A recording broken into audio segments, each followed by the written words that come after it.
À limiter, il y a 2 personnes qui vont mourir. À limiter, pasteur. Oui, il y en aura. Et ça va bouger le monde. Tu imagines qu'un pasteur PD? Toi, tu as connu ça? Ils nous ont dragués. Oh. Tu dis, mais cet homme, je le respecte. Un pasteur, il me suit. J'ai dit, mais comment ça? Vous trompez le peuple de Dieu que vous êtes avec Dieu. Mais Dieu sait que vous mentez. Cet homme qui ridiculise les pasteurs, qui dénigre les pasteurs, que les gens applaudissent. Il n'est pas de Dieu. Et Dieu va le frapper bientôt. Peuple de Dieu, d'ici le mois de juin, Jésus, vous verrez un grand pasteur qui va encore tomber. Il y a des églises qui vont sécher par le nom de Jésus. Ceux qui sont assis sur l'occultisme, je prophétise. Avant fin juin, le 30 juin, il y a des gens que vous allez découvrir véritablement les retards. Il y a des pasteurs que le diable aujourd'hui a mis en nu par leurs déclarations, par leur comportement. Et vous continuez à les appeler pasteurs. Bon, nous sommes la présence là.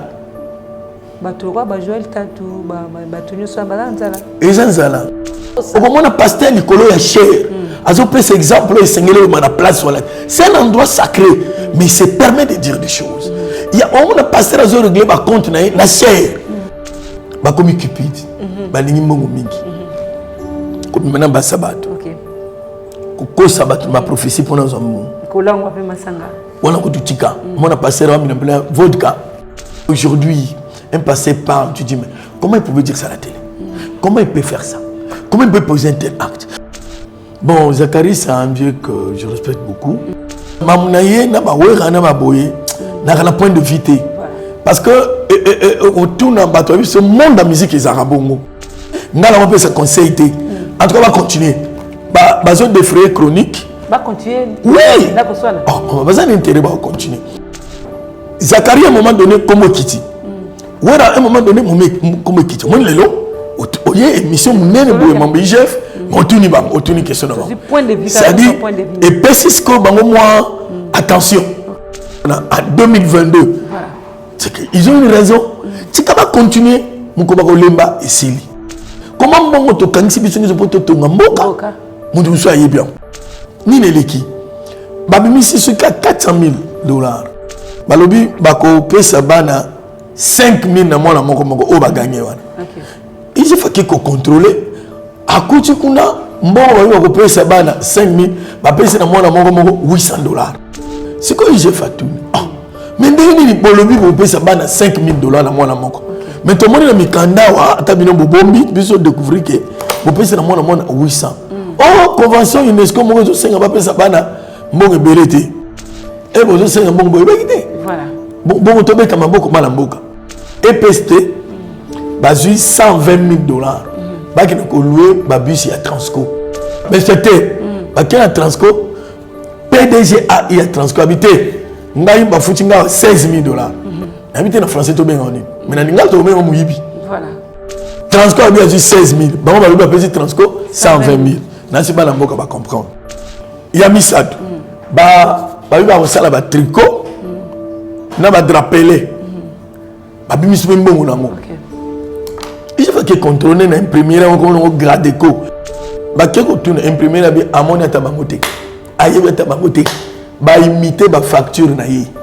Tala dégramme yi vraiment. Ba pesi mutu 100 francs pour ça à l'état. À cause de 20 80 assez nous à l'état. Mais dans mboka na biso ba pesi mutu 100 francs pour ça à l'état, aller 80. 20 à saler. 20 à meki ko sala. A ko yiba suna 20 wana. Mentalité wana. Toko changer ngote.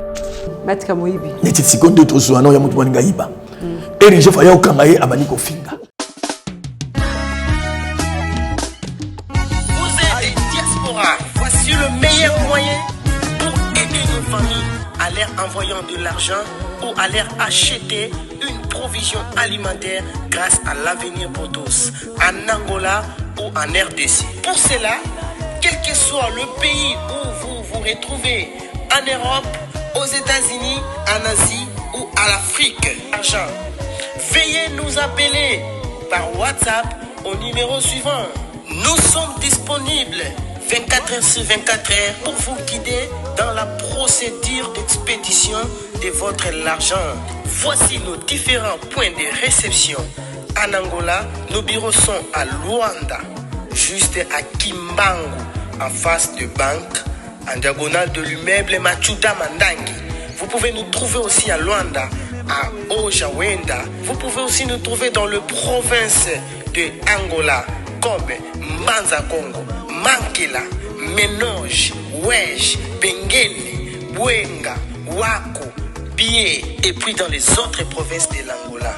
En RDC, trouvez-nous à Kinshasa, Super Lemba, avenue Lunguvu numéro 1, dans l'immeuble Bondo Sama, juste en face de station. Nous sommes à Victoire, nous sommes à Kasavubu, nous sommes à Djili, nous sommes aussi dans le province de l'RDC, comme Lubumbashi, Matadi, Mwanda, Lufu, nous sommes à Kimpese, nous sommes en Banza-Congo, nous sommes en Banza-Ngongo.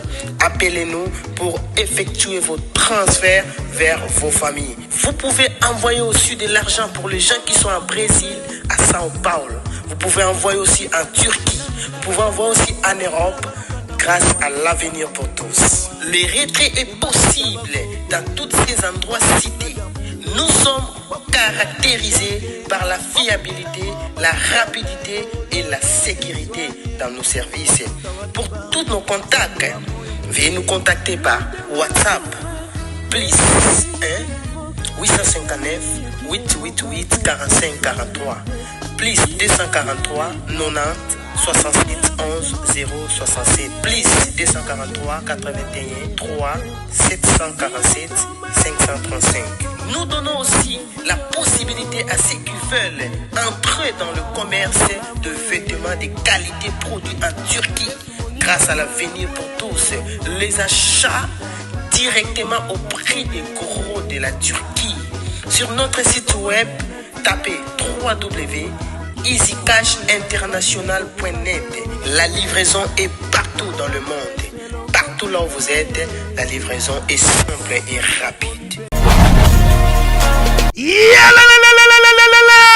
Après confinement, réouverture, Yanganda Taba, chez Djongade, Awa, Bokokuta, Biloko Nyonso Bolingaka ya Kotumba, lokola ntaba ya kitoko pe elengi, soso ya kotumba, ngulu ya kotumba, poaso ya kotumba. Esengali koyebake, chez Djongade, bafongolaka kobanda mokolo ya mardi, ti dimanche. Awa nde sika ambiance ezali kolala, adresse ezakaka se moko, chez Djongade, weekend, boza deja ya kosepela, chaque vendredi, bobanda kozwa Suzuki Luzubu, 4x4. Yende muta kosepelisa bino na ndenge ya kosakana te, oza kulia, oza komela, oza kopina. Pe chaque samedi, ekobanda kozala nde CNN, Alligator, na ba artiste mosusu. Bako banda kosepelisa bino na makinu ya defwa te na bakunga ya kosakana te. Et puis, chaque dimanche, sombele suka bisanga, ndebo kozwa les grands chanteurs. Emile alias de Mingongo, yende muta ko palola awa, boko sentir betue ba ou différence yena. Malolo. Oui frère, Babi Tchonga. Futur. Hein? Nous t'avons la 50 boîtes. La Katakin, c'est Tchongaske.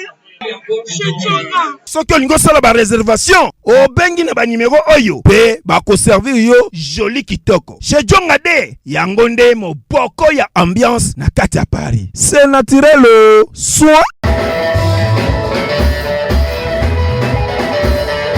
Bana King, Bana Dar es Salaam, Bana Poto, Bana Mokili Mobimba, Site Afe Moko, Afrique Info avec Frank Stemai, Yandankala, Twende. X-Bass, Marandura,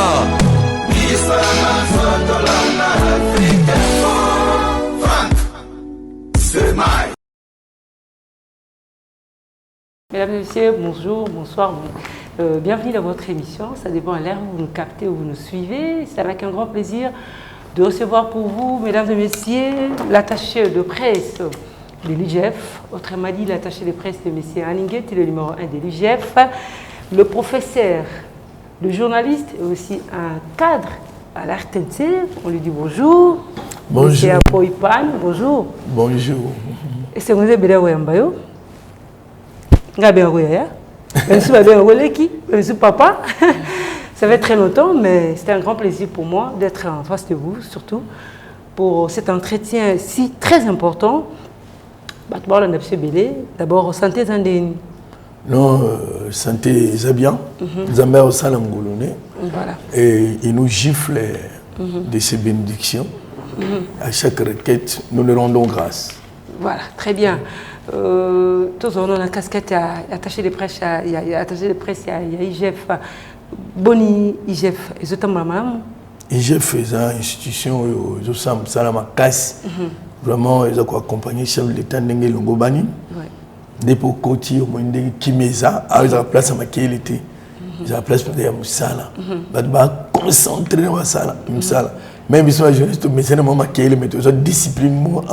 Très bien. Dans le cas de la communication, Kimia, Moussala qui toque. Ça ils ont bien. Alors IGF Batming ba ko amona sango misu be bayebi Moussa nango mais misu be bayebi te IGF elingolo banini Moussa nango penini. Bon, inspection générale des finances au Salemi depuis 1987. Bapé sans Moussa là ya ko contrôle misolo ya l'état. Na biloko ya l'état. Très bien. On a François Tolobaba la contrôle supérieur. Il y a finance publique dans le bien de l'état. Yango est contrôlé le portefeuille à l'État, dans les entreprises publiques, semi-publiques, organismes, et contrôlé la province, entité décentralisée, territoriale décentralisée, et contrôlé le ministère.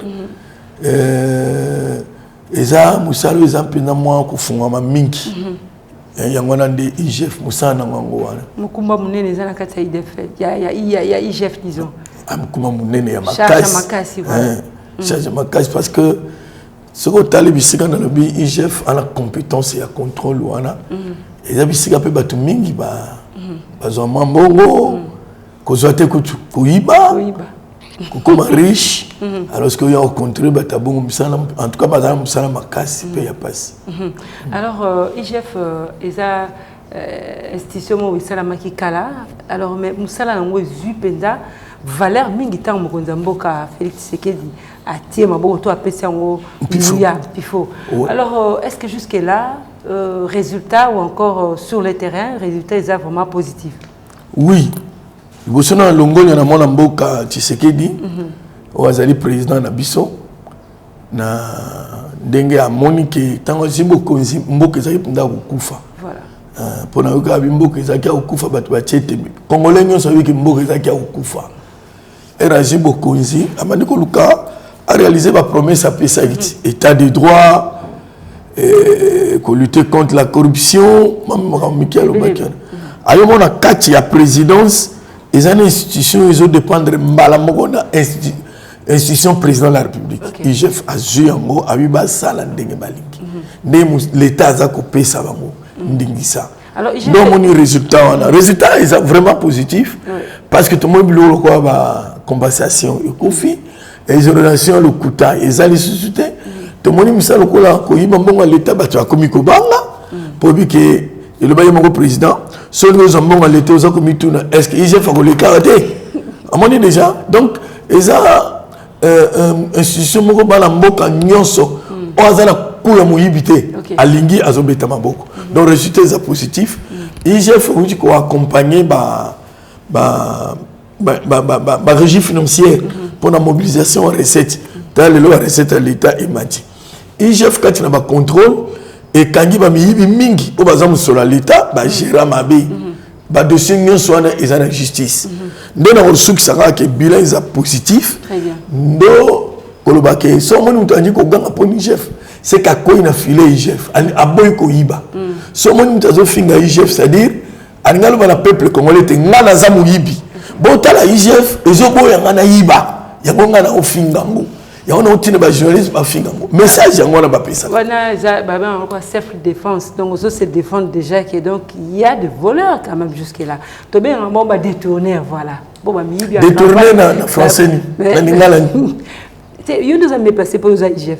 Tu as dit, frère Patrice, ce qui m'a dit, il a 200. Bon, quand il a dit, mais ce monitateur, il a la télévision, il a dit cravate, veste, mon ayibi bobe un détournement te na lingala nyos de benga muyibi IGF voilà IGF batumi ba pesa longo na batumi ba comme ko imaima ba bi batunyo so IGF azo pesa rapport na bango l'état justice azo chama ma boko mais bazo bi malibanda est-ce que IGF ça la suivité mutule kitoko Rosette faut ba la mboka ba yeba boy c'est ma enquête ce qui IGF face à l'enquête na Silici atina Olivier Mbona na président de la République Félix Antoine Tshisekedi pour IGF ils rattaché na Yami Balé a un rapport il y a des faits pénaux et que Moutaïbi détournement batinda nguna justice ils fa suka kawana oya ko sambisa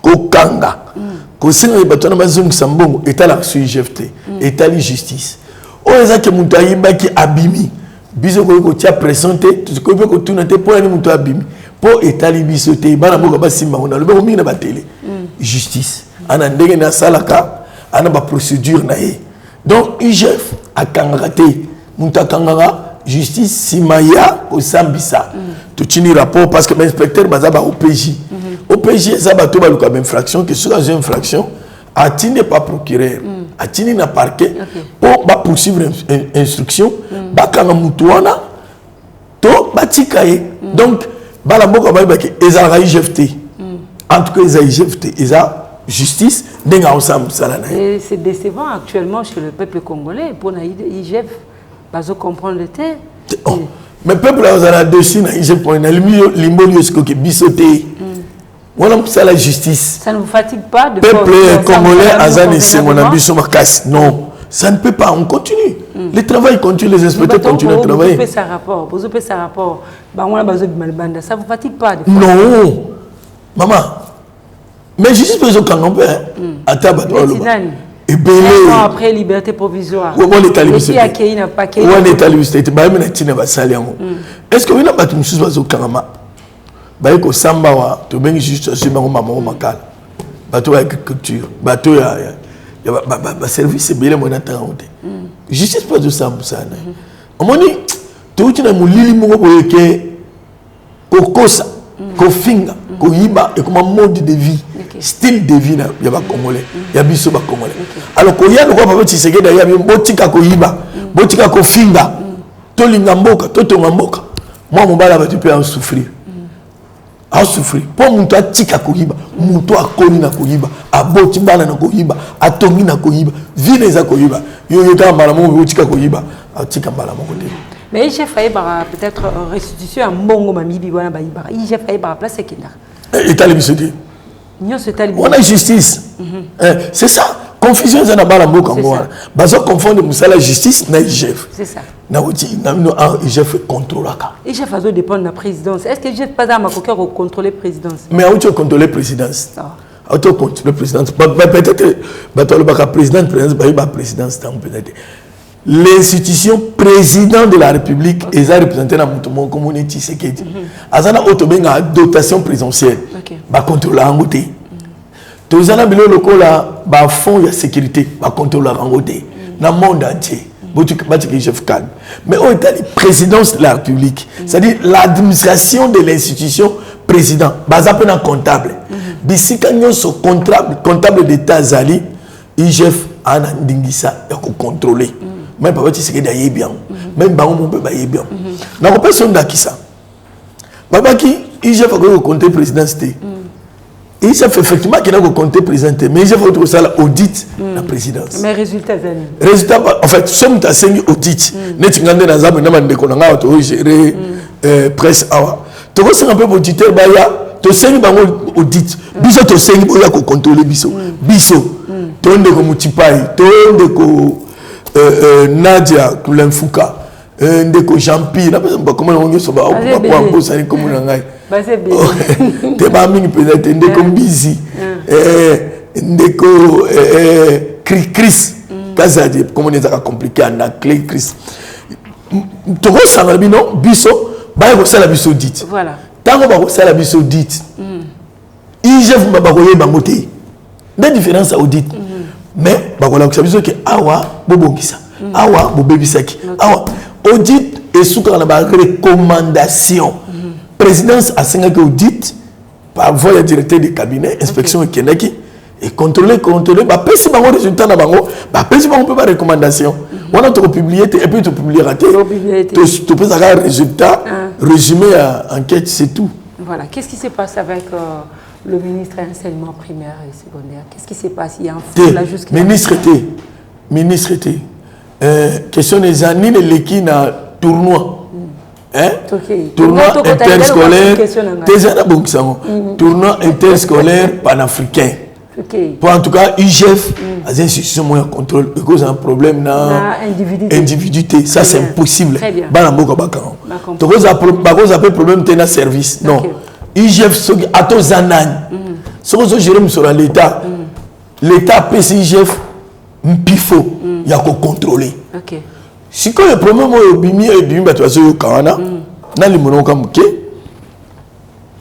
tournoi interscolaire panafricain et ça a organisé dans le ministère du sport. Et ça a EPST, ministère du sport. Alors, EPST, le secteur nango, il y a un appui. Ni les l'équipe. Babimi, c'est ce cas 400 000 $. Balobi, bako pesa bana 5 000 na mwana moko moko o ba gagner wana. Il faut qu'il contrôler à côté kuna mbongo ba ko pesa bana 5 000 ba pesa na mwana moko moko 800 $. C'est taille moko. Alors baté. Na l'état ba ko pesa mwana nyonso 5 000 mais ba pesa bana 800 $. C'est ngeli ko ba restitution bon na l'état. Comment na restitution te zela limbola yo mama. OK. C'est quoi j'ai fait tout. Mais ndeni ni bolobi ko pesa bana 5 000 $ na mwana moko. Mais tout le monde a mis Kandawa, Tabino Bombi, puis on découvre que vous payez 800. Oh, convention UNESCO, moi je sais que va payer ça bana, mon ébélité. Mais pas la base à tuteur na mango non. Parce que j'ai mon place na mango. Pas fandiner. Bah tu ne sais bon. Bino vous voyez que convention n'existe avant vous cinq mbongo vous cinq yuan. Convention existe après. Après quand elle mbongo yé ebimi, elle vous cinq mbongo vous voyez. Voilà. Bon bon tomber comme mbongo malamboka. Toma ça qui mouille bitina suka. Yami balé. EPST bazui 120 000 $. Baki ne ko louer babus ya Transco. Transco les a c'est Forco kunati. Après la limiter à 18e rue. Elle va contrôler 120 000 $. Balaxi inspecteur parce que papa je la lingeta qui na na terrete. Na quand va de ko ba fingi pamba. Inspecteur ne ba kina. Ya sala ni ka hors de mission. Inspecteur bon, bon, le cas de ça, ceux qui m'ont dit à bébé, c'est quoi la gangaïti? On dit makaka. Mais il faut qu'on dise à quel endroit on a terreté, à quel endroit on contrôle, inspecteur qui a contrôlé. Et inspecteur qui a tout là, nous PST, PSI bango facture, il y a Transco, il y a 120 000 $. Bango ce que bakena inspecteur, bakena Transco, PDGA il y a Transco habité. Ngai ba futinga 16 000 $.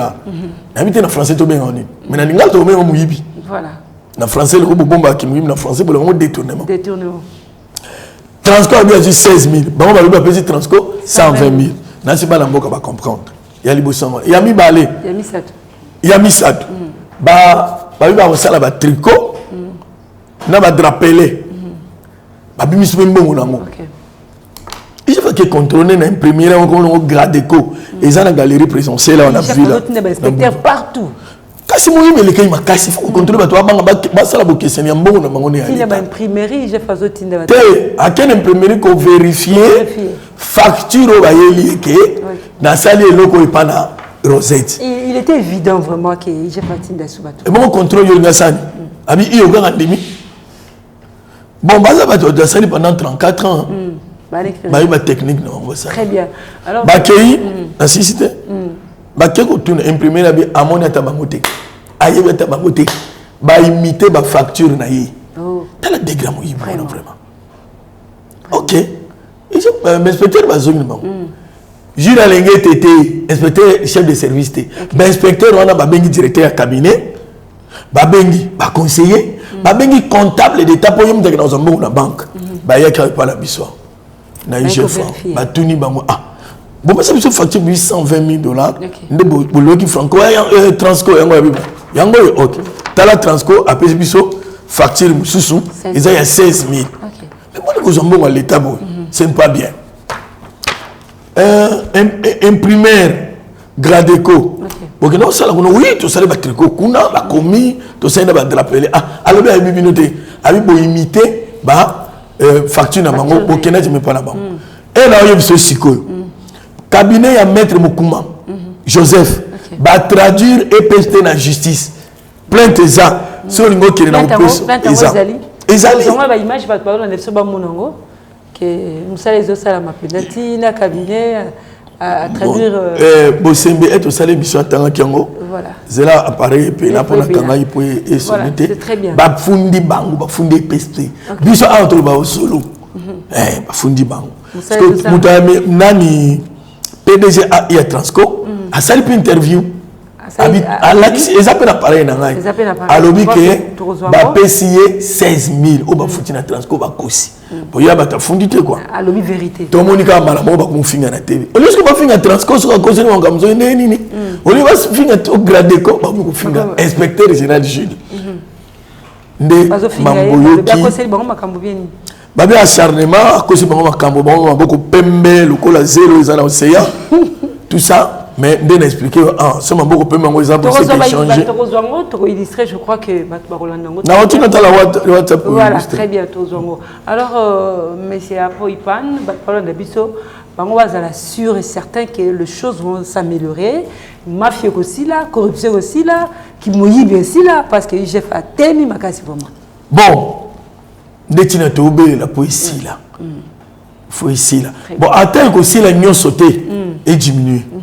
Amoni na bamboka mususu ndenge mokonzi na biso alobaka ba pesi mutu 100 francs pour ça musala l'état à cause de tamsoma 20 80 à c'est musala l'état mais na mboka na biso ba pesi mutu 100 francs pour ça musala l'état aller 80 20 à salé 20 à meki ko sala aboyiba suna 20 wana mentalité wana to ko changer ngote amoni chef ana problème na mutu te si on t'a le na télé ana problème ni chef à kosi.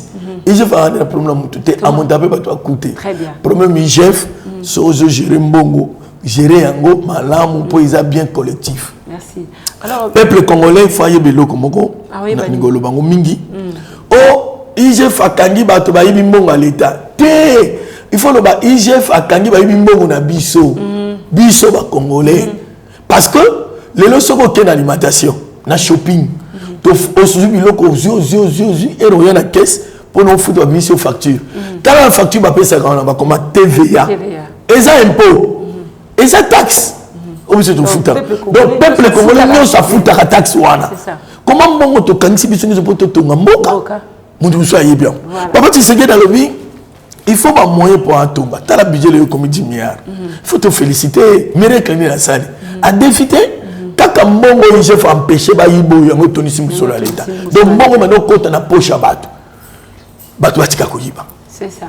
Alors, M. Apoipan, dernièrement, tout le monde qui est un musicien, qui a un IGF, parce qu'il y a un musicien qui a un parce qu'il y a un IGF, il y a ça quand même bien. Alors, le musicien, il a accompagné, quand même image très bien. Moi comme nous le bas que batika koloba que ba yibi mbongo l'état to ba yibi mbongo na biso to le bon c'est à dire que mutunyo ça contribue à nango ije fatali ndenge makamuza ko kende ndenga so bunda ba miyibi ba bi ko kosa et puis so sala ngelete o rondi mama muyibi alobi voilà oso ke nazando ba muyibi so ka yiba sani amena sala muntu ayibi to abani ko finga to akimi ba technique au moni wan esprit wana za kati mi yiba zano yango za ba mi yibi ya mbongo l'état même comportement mona ba kandi na kimuyibi ani ko finga chef azuba journaliste ba ko finga technique wana po ici la paiement malamu il faut couche sa population à s'approprier na bitumba na eza ya IGFT ya bitumba ya mboka pourquoi le bateau lingi président de la République mais yozo yiba eza na sens te ndomoni batu bakangamika la musicien mais to bana ina étudiant pour l'accepter étudiant que ba comment on va faire ba yiba le quoi bato ba yiba si côté to be ngo débat citoyen échange citoyen voilà c'est-à-dire nazoya cause un comportement bato ana te yo kanga mara bato na bazana agitation pour que musicien bi que mbongo yo kinga na pesa nga ndoka yibaka soni na bango wana ba étudiant chef comité et yamba ba on parle ça étudiant qui combat et ya chef yango po mbongo ekota na mboka bato batika ki muyibi to tonga mboka étudiants zatana oma malunga restauration ezonga tout ça l'état est incapable de satisfaire exact mais étudiant va comprendre ba ko benga ba enseignant il y a primaire secondaire ba enseignant parce que ba enseignant baza ko tangisa bana biso ba le gouvernement parti mo peut sécurité au limboli bana combat chef donc ba s'approprier tous à couche il y a ba musicien couche à musicien bon là c'est musicien que muto yo yemba kawana aza ulibi mbongo apesa kayo wana ayiba mbongo l'état oyo bako otonga bino studio ya monene imatique bon voyager sous prototype bon au sali enregistrement awa au sali mastering awa obimisi banzembo awa mbongo yo moni wana tala mkomba yi chef ezabo boye po muyibi esila sous l'impulsion ya chef de l'état omoni ba yibi omo so bako sala penzembo ba bisaka ndeko to pesa nga mbongo na yembela o mais le collège ya l'état tika ko yiba ko pesa nga pe souté muta okufa ade pour les leçons mboka eza bien tu penses que nous sommes raisonnable travailler dans la politique alors, voilà, tu n'es pas un musicien. Voilà. Alors, mais pourquoi ne pas penser aussi au pasteur? Le pasteur aussi peuvent... On a montré aux prophétesses et ça est silité. Chaque mois, tout ça, une fois. Dans une chef, chaque mois. Prochainement, ils vont pasteur. Toutes les couches de la population, tu vas bien. Il y a un combat chef. Moi, le meilleur paye encouragement. Ah, tu es Matéa, ma transport cause à la non. Transport cause à la. Transport cause à la. Tout cham comme un bon non moi c'est. Merci. On m'a même ça la biso. La, comment on s'y dit? Collation. Coupage. Yo tani. Toi c'est nous l'accès au coupage. En réalité, d'un yo il faut foutre un peu la pression matière. D'un toi ma na télé, baza bateau, baza des personnes ressources. Sont des spécialistes, sont des experts que nous consultons. Logiquement RTNC même nakala avec la colonne RTNC les bandiers RTNC nakala ba biso biso papa to kuté on a que so go beng s'inviter à Silisi à l'équipe na caisse ba foutier biso le to bato balu sango coupage to comment c'est ndé perdre biso pe valeur musala ndongo moni lelo bande comme so ba journaliste véreux azo boko la bana na mbo muyibi apesiye de yemo ngako mpe muyibi voilà moyen le mutabengi abi ngana muyibi abi sa bango pela bon car on est petit ngana muyibi na uto yiba l'état 1 million ije fo ya boina yiba abani ko a annoncé déjà makambo atani comme na ngate balobi na batuke na musana ngai 1 million bungi yo zo $20 yo kende ko côté la ngai loba o kangi chef no ngana continuer ko yiba o bandozo ba $20 très bien alors journaliste pas $20 aye na TV ani ko fingi chef pour abike alo bani chef nim tika ko kanga miyibi tika ko devese miyibi po ngana olia na mbonga miyibi wana ba journaliste au mona wana mais c'est pas ba mission bozwa ki wana botena compte critère pour te mona bio monsieur ezala kité wera zala ki bon tozana structure moko extérieure to travailler nango ba onde batina ba invitation ba consulter ka batu tozakuna doka droit lei ya to otala ndenge zo kende mais c'est comme une carte toujours en charge. Très bien. Voilà, c'est si comme finance on a dit qu'on réunir toute tendance à musicien.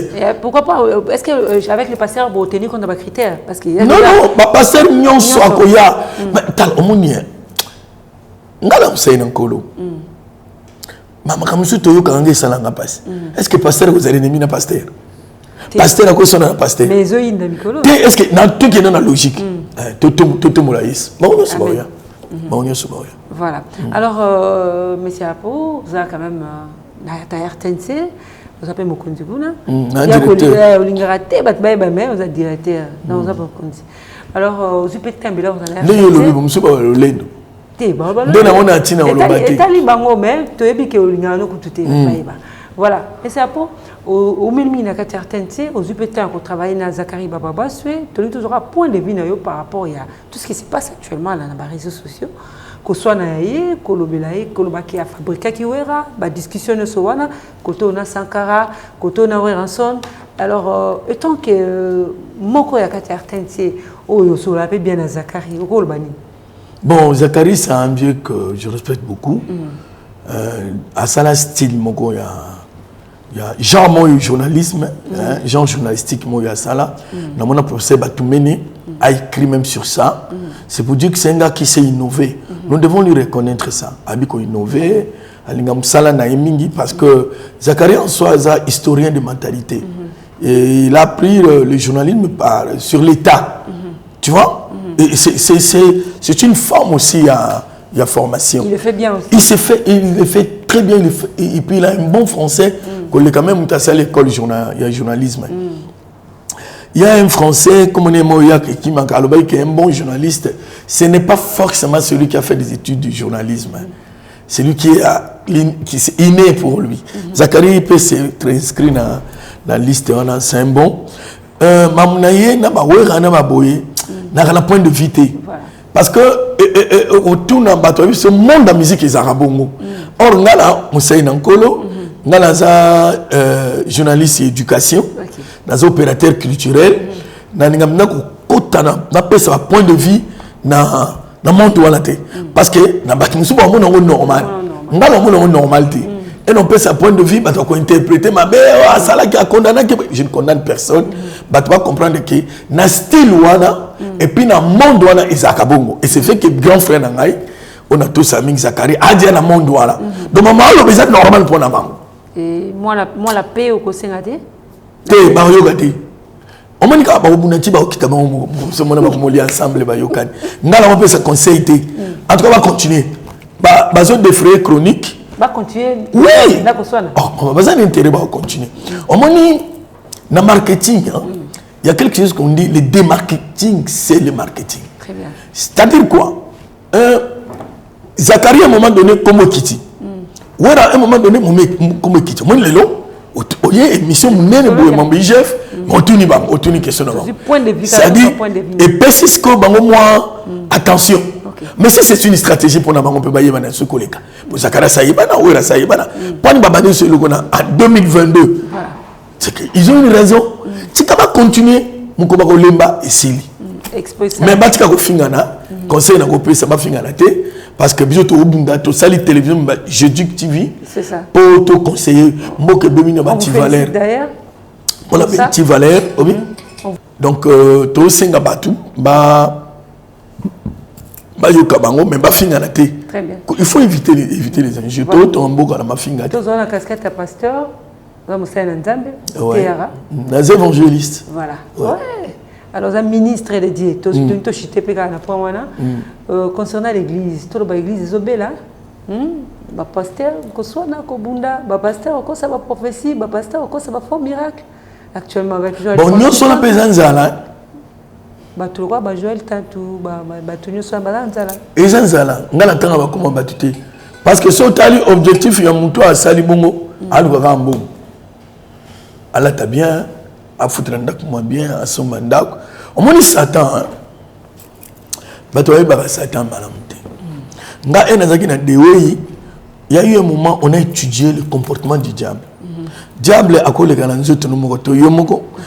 l'environnement le plus proche, a collé à Moussala, a collé pas moi si. Donc, le diable n'utilise que ce qui existe. Excusez-moi. N'utilise que ce qui existe. Voilà. C'est pour dire que l'infiltration diabolique qui continue l'église ma casse. Mais c'est le temps de la fin. Nous sommes ma commis ils clair na yango. Okuta mobali azobimena mobali. Moi si azobimena moi si. Na mutu abi ma commis abingongo ekompene. Mutu abi ma commis te akokama. C'est okokama te. Au moins le pasteur akokosa. Le couteau comment donc hasard normal. Ce qu'on l'a dit bien bien solo. Au moment où pasteur Nicolas est cher, azo peut cet exemple et singler dans la place voilà. C'est un endroit sacré, mais il se permet de dire des choses. Il y a au moment où pasteur azo régler par compte na cher. Mais cher on a na calvaire, no koya na ngwa. C'est la grâce. C'est la grâce. Donc moi je voulais dire tout simplement aux hommes de Dieu, ceux hommes de Dieu, te salam salo yo salawana. Tu peux pas bengo pasteur. Mais maintenant il y a un aveuglement na bandimi. Pasteur na biso. Non. Daddy. Yo zamuta nzambe. Nzambe na bengi yo ndenga benga pasteur wana. Oko pasteur bi bandimi na ngai. Déjà erazo zo bandimi loko ya ye akobanga nzambe ndeni. C'est ça. Les gens sont plus non. Dieu m'a dit. Non, Dieu m'a dit, on est Zayakala. Il y a des gens à qui Dieu parle, effectivement. Qu'est-ce que le diable fait? Il dit Nabal. À moins que tu puisses souffler. Le pasteur, non. Les pasteurs sont incapables de fixer temps. Ils sont incapables de fixer temps. Incapable de fixer temps. Quand on a le bino, le pasteur moitié TB a fixé ce temps. Mais on a fixé. Ils n'ont pas les messages. On a fixé temps. Non, ils n'ont pas de messages de Dieu. Fixer ce temps, c'est que toi, on attend. Ah, c'est le pays prochain. Il y a quelque chose de mission, je veux fixer le temps. Au moins, on a fixé le temps. Non, fixer le temps. Ils sont limités. Comme Cupid. Comme maintenant, ok. Koko sabat ma prophétie pour nous amour. Kolang wape masanga. Wana kututika. Mona passer wa mina vodka. Babi. Vodka. Et c'est ba russa. Mon dieu va devenir Poutine à makasi wana. Masanga na mombe za makasi. Si vous êtes au mélaté, vous êtes au méli koko ya na biso. Mais passer la zone na vodka, loko les a pembe na verre. Bino boka samai. Voilà. Pour ça na peno ga tsunga. Mais c'est dit l'homme de Dieu. Non. Merci. Un pasteur, c'est celui qui craint Dieu. Voilà. Celui qui pratique la parole de Dieu. Qui vit de la parole de Dieu. Qui vit au dépens de l'Éternel. Et qui écoute l'Éternel. Qui parle pour Dieu. Et au nom de Dieu. Qui fait des miracles. Selon les manifestations de l'Esprit. Que Dieu a mis en lui. L'Esprit de Dieu en lui. Et celui-là, le monde le reconnaîtra. Très bien. Faux. Pasteur Azolobo, Nalala qui siwana. Il est pasteur. Bon, il est pasteur. À sa pastorité, chrétien, c'est lui qui est sur le pas de Jésus. Toute personne qui s'écarte des pas de Jésus, il n'est pas chrétien. Non, alors, la chrétienté, c'est un style de vie. Merci. Le style de vie d'un chrétien se reflète à la parole de Dieu. Et toute prophétie doit avoir comme fondement la parole. Et toute prophétie en dehors de la parole, c'est mensonge. C'est la philosophie d'homme, madame, ma soeur. Il y a tout ça, l'émission, il y a Nzambé, et il y a beaucoup de faux pasteurs. Où sont les magiciens? Où sont les charlatans? Les charlatans d'hier, les magiciens.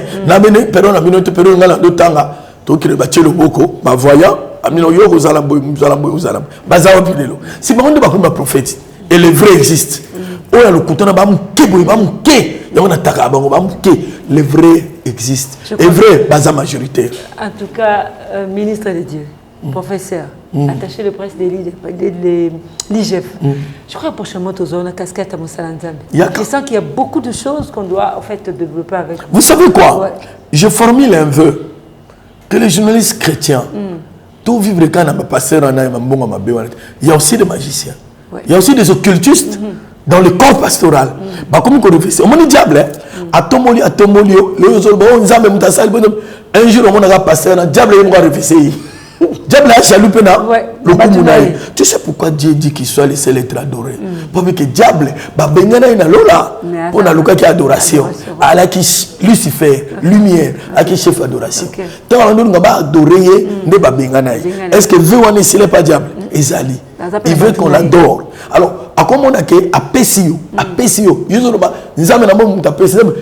jour il y a qu'on récupère bien à Kosi et Zangai. Oko ngala APD, ngala Zaboye. Parce que moi Moloba. Tomo Kangaena et l'okomo il a dit que Azana Nzambete. C'est le diable à révisser. Pas en maïde, mais ce n'est pas trop tard pour eux. Ce va zongeli Zambé à Koyamba Bango. Na Congo jusque là, ba pasteur ba ya vrai baza pendati. Te baza et belé. Il y a vrai basé belé. Et belé ba pasteur la vrai. Hein? Attends, je vais t'étonner. Pasteur a vrai dans Congo, baza et belé. Parce que Zambé a pour la rater. C'est le bisayo. Si on a tangué, comment le lendo, encore on va bâtonner au bébé. Pasteur a vrai baza et belé. Mais Congo, moi minoritaire, pasteur a ma bébé, il va comment il va comme bébé. Il y a ma bébé amké.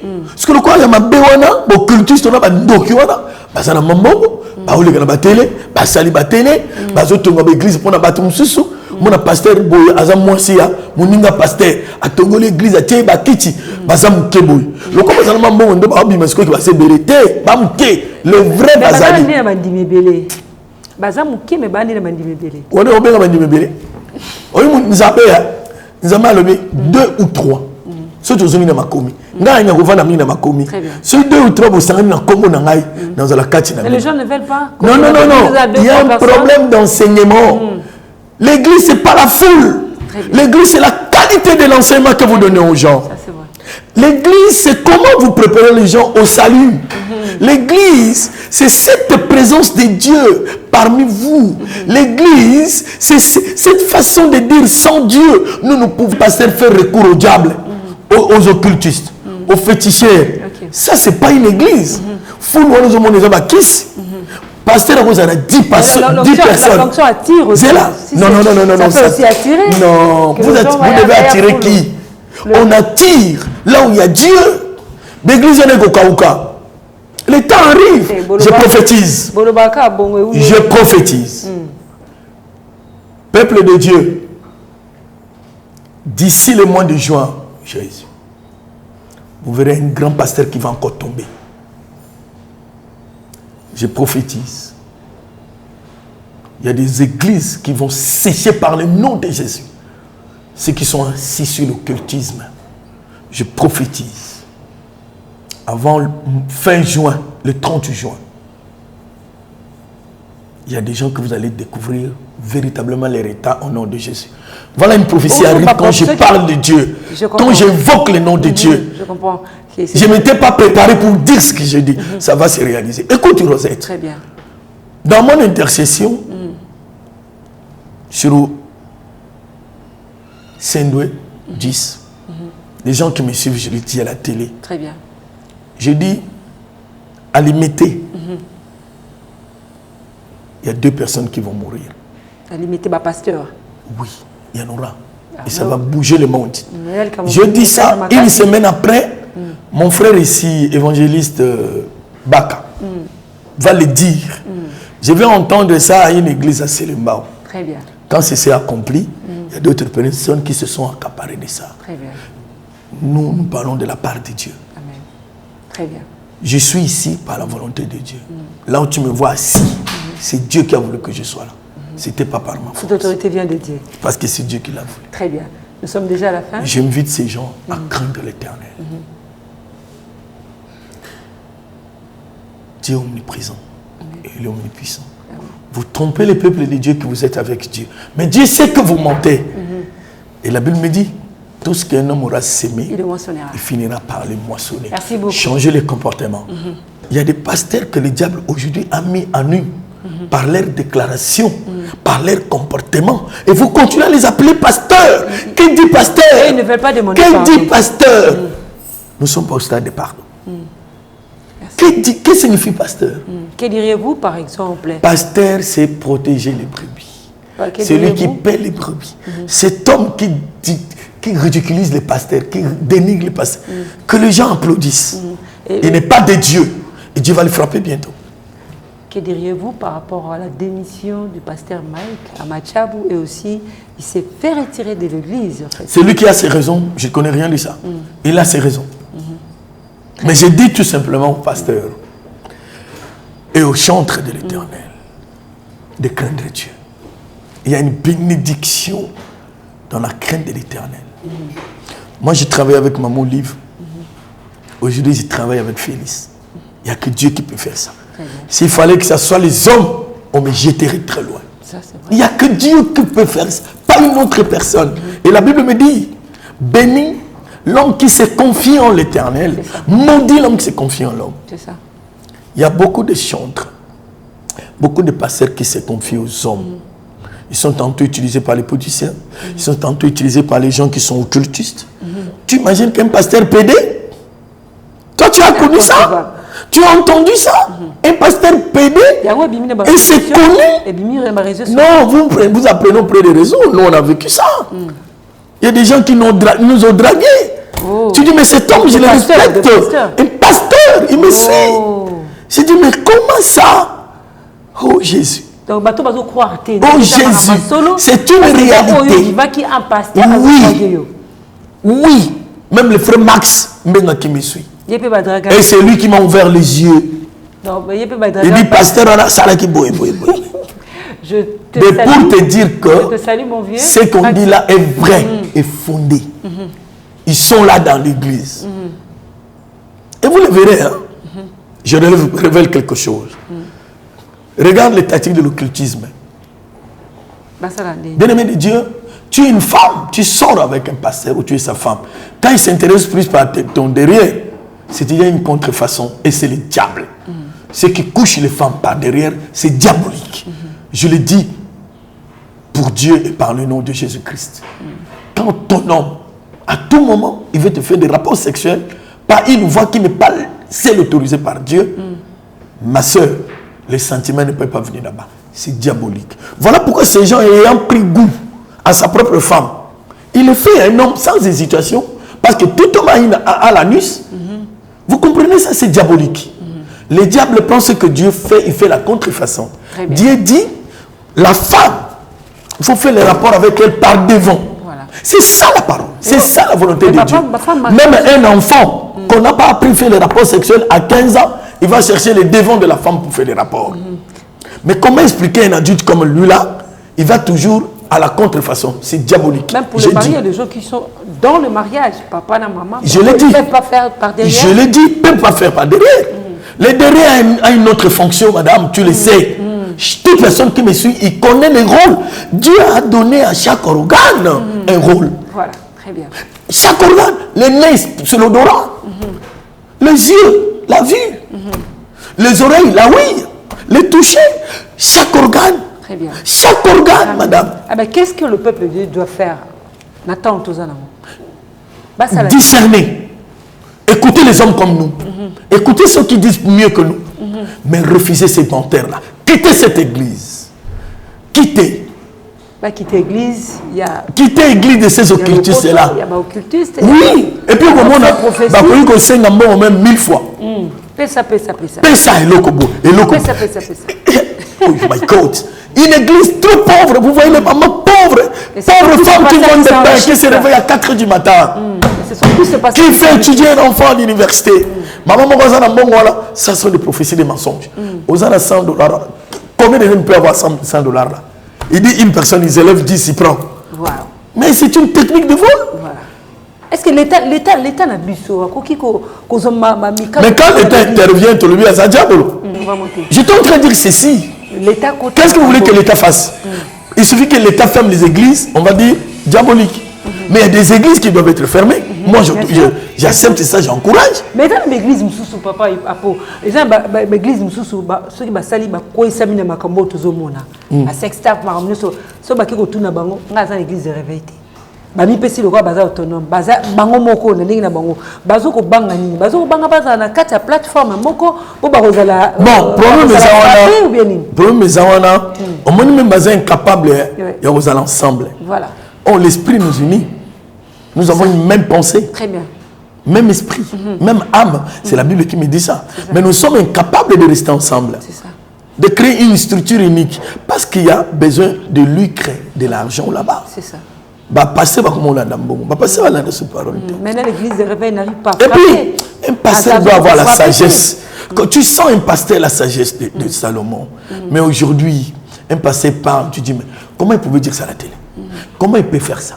Comment il peut poser un tel acte? Dis, madame, comment on a mon takala mobile ou ta boko on a mis sur Isaac passe? Mon takala moi c'est comment on a par erreur.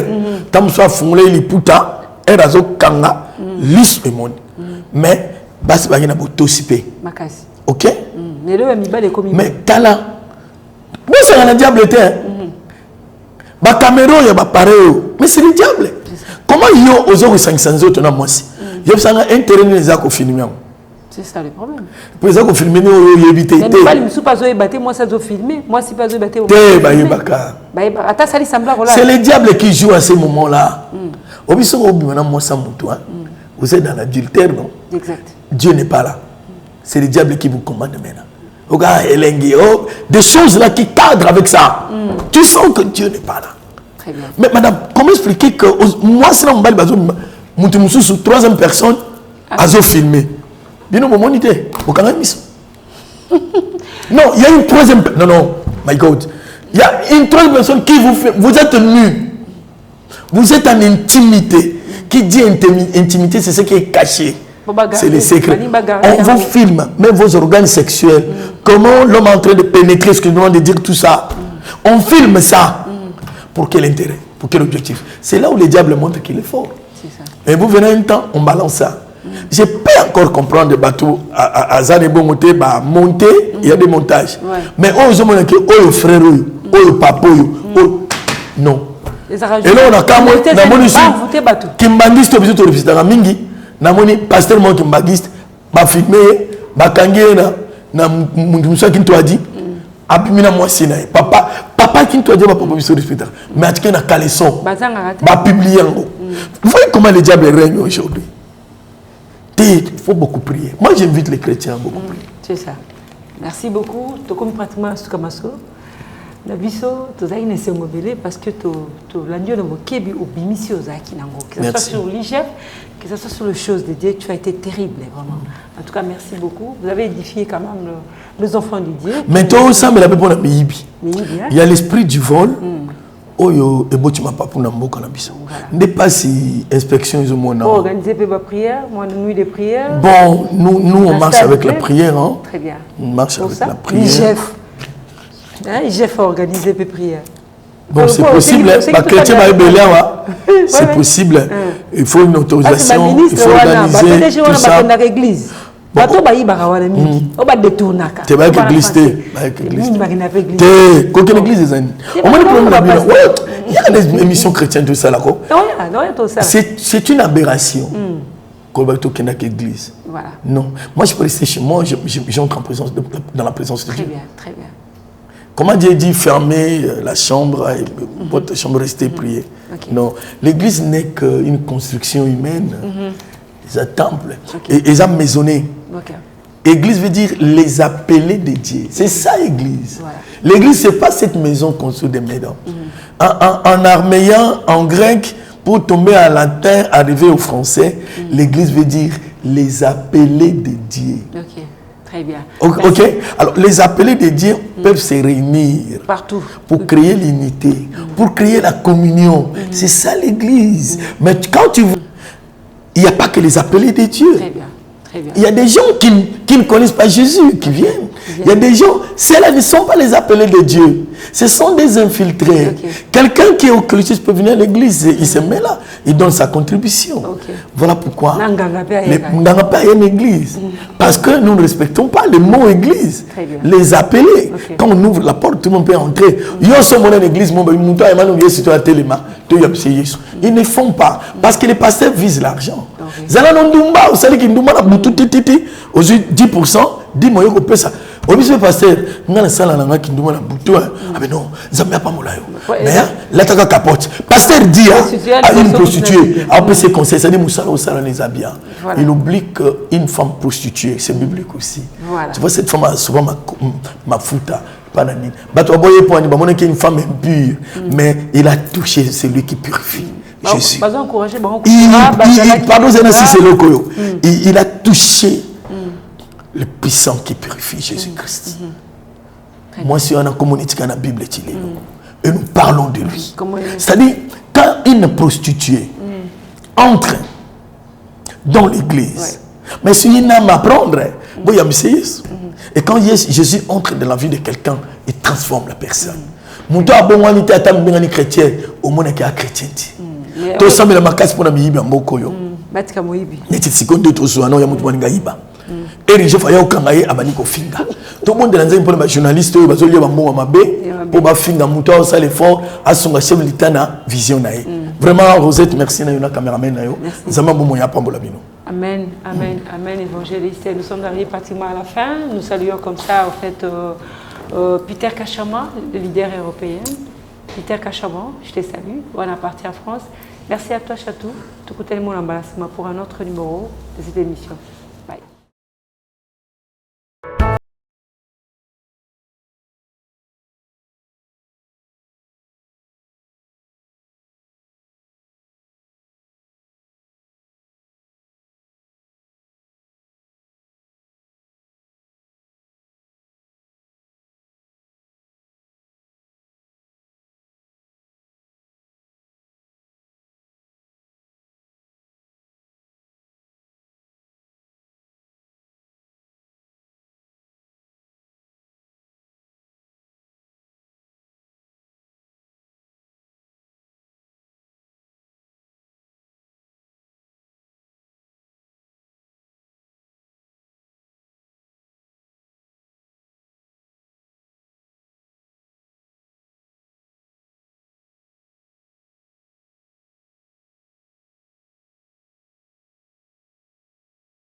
bana Guine, bana Dar es Salaam, bana Poto, bana mokili mobimba, site yafe moko, Afrique Info avec Frank Stemai, Yandankala, twende.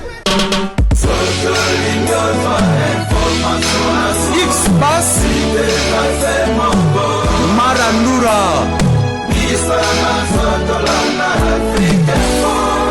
Frank Stemai.